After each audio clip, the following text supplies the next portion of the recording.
and welcome to another edition of What's the Word in association with Ladbroke. Slightly new lineup this week, looking forward to David Jennings as always, Brendan Duke back in midfield, and Mikey Fogarty, new addition to the team as well, newly retired as well. Mikey, how are you keeping? How's retirement treating you? Very well, Tom. I'm looking forward now to eating the turkey and sherry trifle and just going a bit more indulging all the Christmas treats a bit more this year. And I mean, it's a pretty busy racing time. Your phone probably did ring a bit. Anyone asking you to come back? No, not really. Couple of text messages now off a couple of people now I wasn't expecting to get it. Did I get a few howlers of rides for during the last couple of years, so it was nice. Anyway, if you do come back, Hayley Turner was on. She just said, make sure you close your betting accounts. Okay, just if you do decide to come back. Anyway, well done to our competition winner last week as well. That was Ronan Donnery. He won the £100 free bet. So we got another one again in the comments this week as well. Biggest prize winner, €100 or £100 free bet up for grabs, courtesy of Ladbroke. So let's crack on with the racing, because this is absolutely brilliant. We'll start at the top. King George might bite. Dave, start with you. Does he do it? Yeah, I think he probably will. I don't particularly like the horse. He's brilliant to watch. He's not a horse you want to be backing at such a short price. But you go through the race, I think he's the most likely winner. I think he's the most talented horse in the race. He is liable to do something stupid, but he looked fairly straightforward at Sandown. The horse I think is probably a little bit overpriced. That will probably finish in the first three is Whisper, who I think has done it in a big field handicap. He's pretty solid, and he's an each way price. Don't fancy Tizzlecrack. Bristol de Mai, I have serious reservations about that Haydock form. Unless it absolutely lashes down, which it could, I don't see him win it. So I think it could be a Nicky reverse for exacta with Might Bite beating Whisper. Okay, just like they always say. Brendan, your thoughts? Well, I love Might Bite. He's my favourite horse in training, and I think he'll win, though I am concerned that the weather forecast predicts between 5 and 20 mil of rain. Quite a margin of error. It is. So we're going to pitch the middle at 12.5, and if there is 12.5, it'll certainly be soft. And Bristol on a flat track with now, like it was desperate ground in Weatherby, but that's strong form. It was even worse ground in Haydock. I don't think soft ground will be soft enough for him to beat Might Bite. I think Might Bite wins. Yeah, do you think Might Bite wins, Mikey? Yeah, with Fox Norton to give him the most to think about, I'd be worried. Whisper got a very hard race in Newbury and Bristol de Mai. I wonder, was Haydock his Gold Cup? So. And I mean, Whisper, like, do you think are we all a little bit flattered by Whisper's run? with the RSA run and then that hard run in the Ladbroke.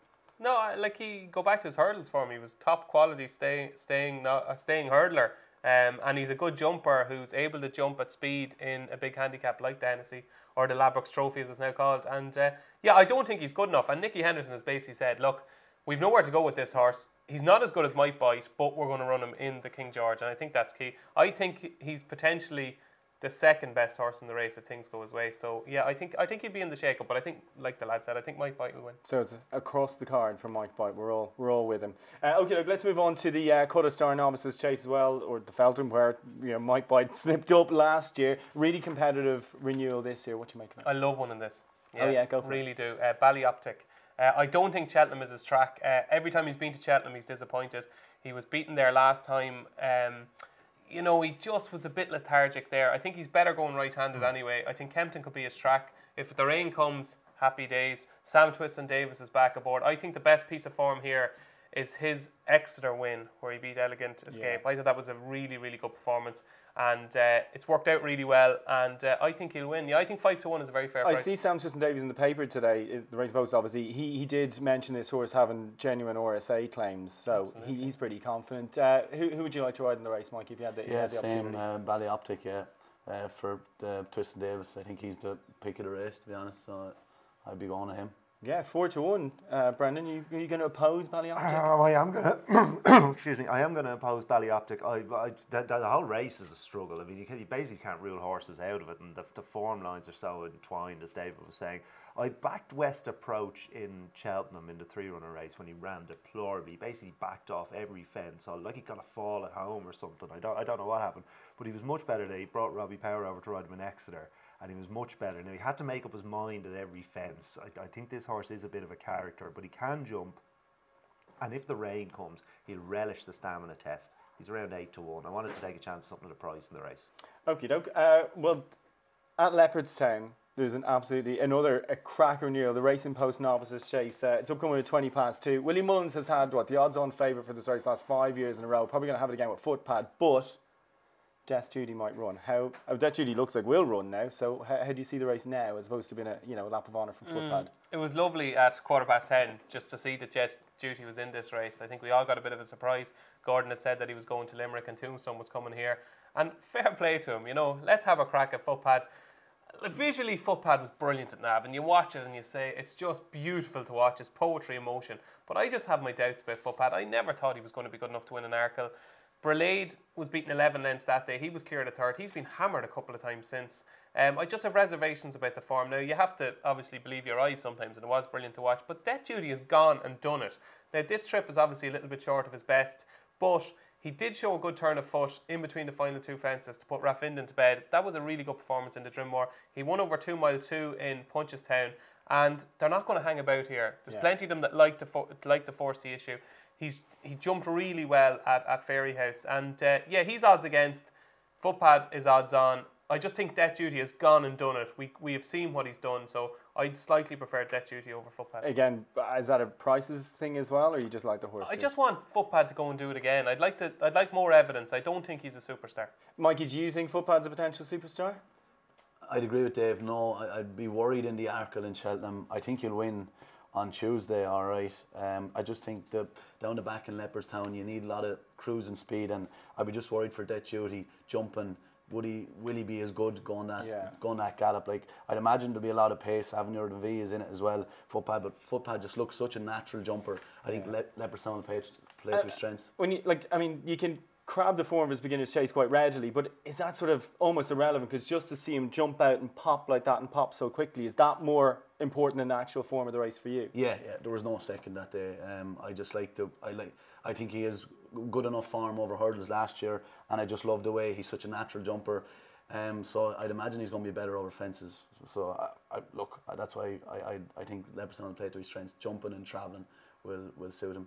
Good stuff. You find yourself in a position of casting vote here, Brendan. Okay, well, I will cast my vote for Death Duty now. It could be skewed by the fact that I'm just overjoyed to see him running. I hope the endeavour pays off, because if he doesn't win, they won't run him over 2 miles again. But if he does win, they've got a new avenue open to them. I think it's great that they're having a go. And it is interesting. Footpad was brilliant in Navan. It's impossible to crib the effort. But you can get these situations where horses get a solo out in front and they look better jumping than they actually are. Now, this Avenir Doomby, similar position in Punchestown, just bowled along, jumped from fence to fence. So he's probably going to take it out and might just get Footpad thinking about it, following him as opposed to leading all the way. Death Duty gets the stalk and trip in behind, not short of speed, this horse. Every run his jumping has improved. Some of the leaps he put up in the back in the Drinmore were savage, and I will go for Death Duty to win. Good stuff. We've quite a lot of short price favourites through the cards. We've got kind of whiz through them. Christmas Hurdle at Kempton. Beauvedere is going to be around 4s on, unbeatable.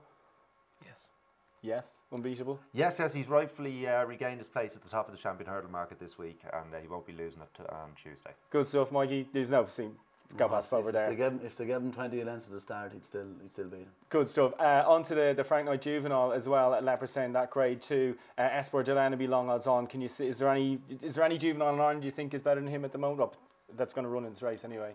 No, to be honest, I can't see anything getting near him. Gordon's is only getting £3, and it's not. Yeah, he beat it out the yard the last day. Brendan, can you see past Espoir Delan? No, unless this far class is special, and the betting isn't suggesting it is. So. Doubt. Okay, well, that was pretty straightforward for those. Right, let's move on to some other bets around the cards, because obviously it's a massive day of racing on Boxing Day / St. Stephen's Day, depending on what region you're in. Go on, give us a couple there, Dave. Oh God, this could take a while. Okay, really quickly. Very quickly. Leopardstown in the 12:45. I said to myself, whatever race Quick Grab him runs in over Christmas, he'll win. I thought he was very, very unlucky on his debut for Willie Mullins. Probably wasn't Paul's finest hour, got into a little bit of trouble. I think Quick Grabben will win the 12:45 at Leopardstown. I also think Blast of Coleman could have got in lightly in the 2:55 off a mark of 1-2-3.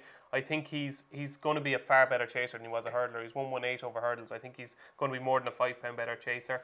Going back to Kempton, the two I like at Kempton, apart from the race we talked about in the finale, I like a horse called Jaleo that's trained by Ben Pauling. Alex Ferguson takes off £7. He was favourite for the Fred Winter a couple of years ago. I think a flat track 2 mile 5 is perfect for him, and he looks well handicapped.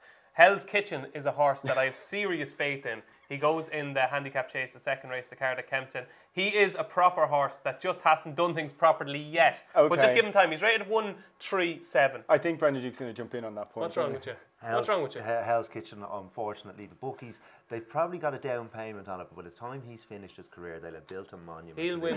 He'll win. If Hell's Kitchen is favourite... Go on, give me a forfeit. If Hell's Kitchen is favourite for a race, you want to be backing something against it. And there is an interesting... Well, there's a couple of interesting horse races, but one of them, Reigning Supreme, off 134 for Nicky Henderson, bought out of the point field, only had 3 runs over hurdles, and you can certainly make a case on his last win at Newbury that the 134 is lenient, and they must think it's lenient because they didn't run him in a novice chase. Let's bang him in a handicap, win this. We've only got Hell's Kitchen to beat, and kick on.